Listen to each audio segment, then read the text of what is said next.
Bismillahirrahmanirrahim. Assalamualaikum warahmatullahi wabarakatuh. Pada kesempatan kali ini, kami dari kelompok 3, mata kuliah pengembangan kurikulum, akan mempresentasikan hasil diskusi kami dengan tema pendekatan dalam pengembangan kurikulum yang beranggotakan 1. Afdani Habibi dengan NPM 2104010003, yang kedua Jundan Abdul Fattah dengan NPM 2104010008. Yang ketiga, Linda Rizky Triuntari dengan NPM 2104010017, dan yang terakhir Ihda Salsabila dengan NPM 2104010024.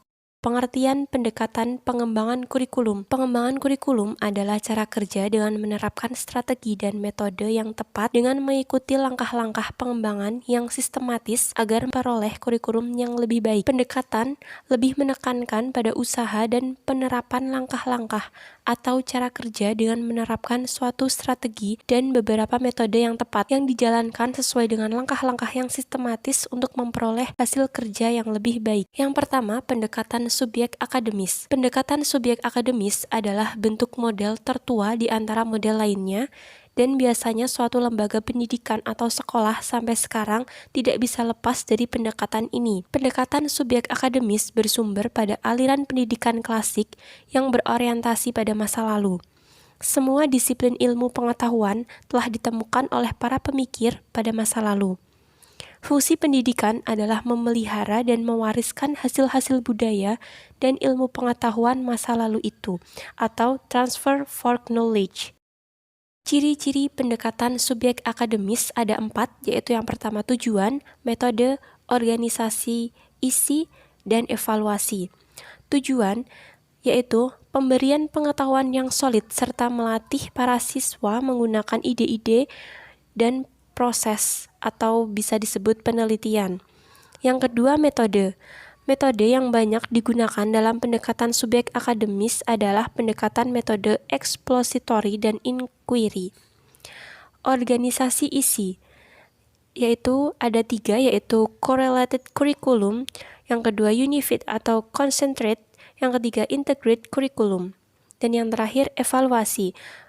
Evaluasi ini yaitu berarti kurikulum subjek akademis menggunakan bentuk evaluasi yang bervariasi, disesuaikan dengan tujuan dan sifat mata pelajaran. Kelebihan dan kekurangan. Adapun kelebihan pendekatan subjek akademis yaitu ada 3, yaitu yang pertama, pemberian pengetahuan yang solid serta melatih para siswa menggunakan ide-ide dan proses penelitian. Yang kedua, bahan ajar diintegrasikan dalam suatu persoalan atau segi kehidupan tertentu. Dan yang terakhir, pengajaran menekankan pada membaca, menulis, dan memecahkan masalah-masalah matematis. Yang selanjutnya, kekurangan pendekatan subjek akademis ada 3, yaitu yang pertama, tidak memperhatikan ranah sikap dan keterampilan pada siswa. Evaluasi hasil belajar bersifat subjektif, di mana penilaian hanya pada UAS dan UTS. Yang pelajaran menekankan pada teacher center. Selanjutnya adalah pendekatan humanistik. Pendekatan humanistik dalam pengembangan kurikulum bertolak dari ide memanusiakan manusia. Di pendekatan kurikulum ini lebih mengutamakan perkembangan anak sebagai satu kesatuan yang utuh dan menyeluruh dalam segala aspek kepribadiannya. Adapun tujuan dari pendekatan humanistik ini adalah untuk membina anak secara utuh, baik fisik, mental, intelektual, maupun aspek-aspek afektif lainnya, seperti sikap, minat, bakat, motivasi, emosi, perasaan, dan nilai. Memiliki kelima ciri-ciri, yaitu ada partisipasi, integrasi, relevansi, diri anak, dan tujuan. Ciri yang pertama yaitu partisipasi. Artinya peserta didik terlibat secara aktif menandingkan apa yang akan dipelajarinya. Jadi tidak ada paksaan secara otoriter dan unilateral. Kemudian ciri yang kedua ada integrasi. Artinya ada interpenetrasi dan integrasi antara pikiran, perasaan, dan tindakan. Atau bisa kita sebutkan kognitif, afektif, dan psikomotor. Kemudian ciri yang ketiga adalah relevansi. Artinya terdapat kesesuaian antara materi pelajaran dan kebutuhan pokok, serta kehidupan anak ditinjau dari segi emosional dan intelektual. Kemudian ciri yang keempat adalah diri anak, merupakan sasaran utama yang harus dipelajari agar anak dapat mengenal dirinya. Dan ciri yang terakhir ada tujuan, yaitu mengembangkan diri anak sebagai suatu keseluruhan dalam masyarakat manusia. Sehingga kurikulum humanistik ini memandang aktualisasi diri sebagai suatu kebutuhan yang mendasar.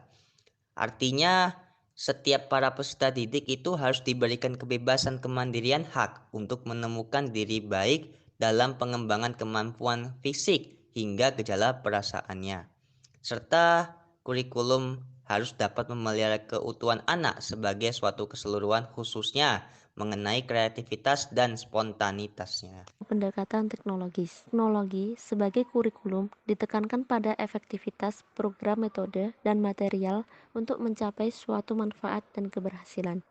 Teknologi mempengaruhi kurikulum dalam dua cara, yaitu aplikasi dan teori. Aplikasi teknologi merupakan suatu rencana penggunaan beragam alat dan media, atau tahapan basis instruksi. Sebagai teori, teknologi digunakan dalam pengembangan dan evaluasi material, kurikulum, dan instruksional. Bidang pendidikan, khususnya kurikulum, adalah dalam dua bentuk, yaitu bentuk perangkat lunak atau software dan perangkat keras atau hardware. Penerapan teknologi perangkat keras dalam pendidikan dikenal sebagai teknologi alat, sedangkan penerapan teknologi perangkat lunak disebut juga teknologi sistem. Arti teknologi alat lebih menekankan kepada penggunaan alat-alat teknologi untuk menunjang efisiensi dan efektivitas pendidikan. Kurikulumnya berisikan rencana-rencana penggunaan berbagai alat dan media, juga model-model pengajaran yang banyak melibatkan penggunaan alat. Baik, contoh-contoh model pengajaran tersebut adalah pengajaran dengan bantuan film dan video, pengajaran berprogram, mesin pengajaran, pengajaran modul, pengajaran dengan bantuan komputer, dan lain sebagainya. Yang keempat yaitu pendekatan rekonstruksi sosial. Pendekatan rekonstruksi sosial berasumsi bahwa manusia adalah sebagai makhluk sosial yang dalam kehidupannya selalu membutuhkan manusia lain, selalu hidup bersama, berinteraksi, dan bekerja sama. Problem-problem aktual yang dihadapi dalam kehidupan nyata di masyarakat. Sementara proses pendidikan berbentuk kegiatan-kegiatan belajar kelompok yang mengutamakan kerjasama. Tujuan kurikulum rekonstruksi sosial. Yang pertama, mengembangkan kemampuan siswa untuk menghadapi masalah-masalah yang ada dalam masyarakat. Kedua, untuk mencapai tujuan tersebut, maka dikembangkanlah proses pembelajaran yang berorientasi pada masalah-masalah sosial yang memang dianggap urgent. Yang ketiga, pada prinsipnya, kurikulum ini menghendaki adanya kerjasama dalam kegiatan belajar, saling menghargai, suasana belajar yang kondusif, dan tidak ada kompetitif karena satu dengan yang lain saling ketergantungan. Yang keempat, dalam kegiatan evaluasi, siswa turut serta memilih, menyusun, dan menilai bahan yang akan diujikan. Dan yang terakhir, yang kelima, sasaran evaluasi tidak hanya terfokus pada tingkat penguasaan siswa, tetapi yang lebih penting dari itu adalah bagaimana dampak kegiatan sekolah terhadap perubahan masyarakatnya. Kemudian, manfaat menerapkan kurikulum rekonstruksi sosial ada 3, yaitu peserta didik dapat dengan mudah menanamkan berbagai moral yang ada di masyarakat, karena moral baik harus senantiasa dipupuk dalam diri setiap peserta didik. Yang kedua, meningkatkan kepekaan peserta didik terhadap perubahan di dalam lingkungan peserta didik. Dan yang ketiga, dengan adanya perubahan yang terjadi secara spontan, peserta didik dapat menyesuaikan perubahan-perubahan yang terjadi sehingga para peserta didik dapat menghindari sendiri dari perubahan-perubahan yang negatif.